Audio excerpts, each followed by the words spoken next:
ये चाइना का research vessel है या स्पाइंग वेसल?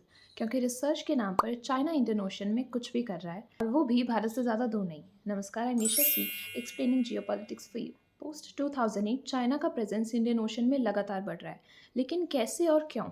सिर्फ ऑयल के लिए? No, there is a lot more. सितंबर 2019 में इंडियन नेवी ने Chinese research vessel Shiyan one को इलीगल रिसर्च एक्टिविटीज करते हुए without prior authorization from India Andaman के पास इंडिया के एक्सक्लूसिव इकोनॉमिक जोन से पकड़ा था। And as per UN convention on the laws of the sea, जो मैरिटाइम अफेयर्स को लीगली गवर्न करता है, it prohibits such unauthorized research on foreign waters, but China does it anyway. So you can imagine the audacity, the intentions, and the threat. You must be wondering why research missions? ये illegal research mission China को ocean सी bed को study और map करके data collect करने में help करते हैं कि कहाँ और कब सबमरीन्स को वॉर लाइक सिचुएशंस में डिप्लॉय किया जा सकता है। साथ ही में ओशन की डेप्थ के हिसाब से माइन वॉरफेयर सिनेरियो कैसे प्लान करना है।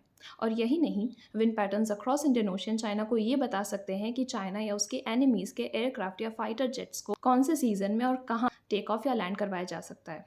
And the most concerning part, Chinese vessels have a history of going dark, जहां वो अपने ट्रैकिंग सिस्टम को शट डाउन कर देते हैं ताकि उनकी लोकेशन को डिटेक्ट ना किया जा सके और वो अपनी मिलिट्री एक्टिविटीज को छुप कर सके। In 2021, Chinese vessel named Xiang Yanghong 3 was intercepted by Indonesian coast guards in its exclusive economic zone after the vessel had gone dark. Not only that, Indonesian Navy also found unmanned underwater vehicle near Sunda and Lombok Strait, two another critical choke points of maritime oil trade routes. Another example, Coco Islands of Myanmar, Andaman से 60 kilometre की दूरी पर American company Maxar technologies के satellite images के through India ने देखा कि China वहां 2300 मीटर रनवे और रडार स्टेशन डेवलप कर रहा है।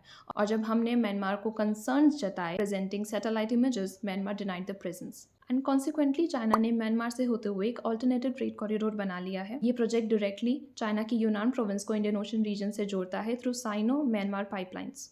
And now it carries 5% of China's crude oil imports. Almost 80% China का oil import Indian Ocean के Strait of Malacca से होता है, and that's why relying on a single trade route exposes China to shocks from regional conflicts, blockades और accidents. लेकिन alternative trade route secure करने के अलावा भी बीजिंग के बढ़ते presence के पीछे दो और कारण हैं। पहला, the untapped Indian ocean, unexplored resources, petroleum, oil, natural gas से लेकर रेयर अर्थ मिनरल्स भी हो सकते हैं, मिस्टीरियस और marine ecosystem for supporting blue economy and hidden human history beneath.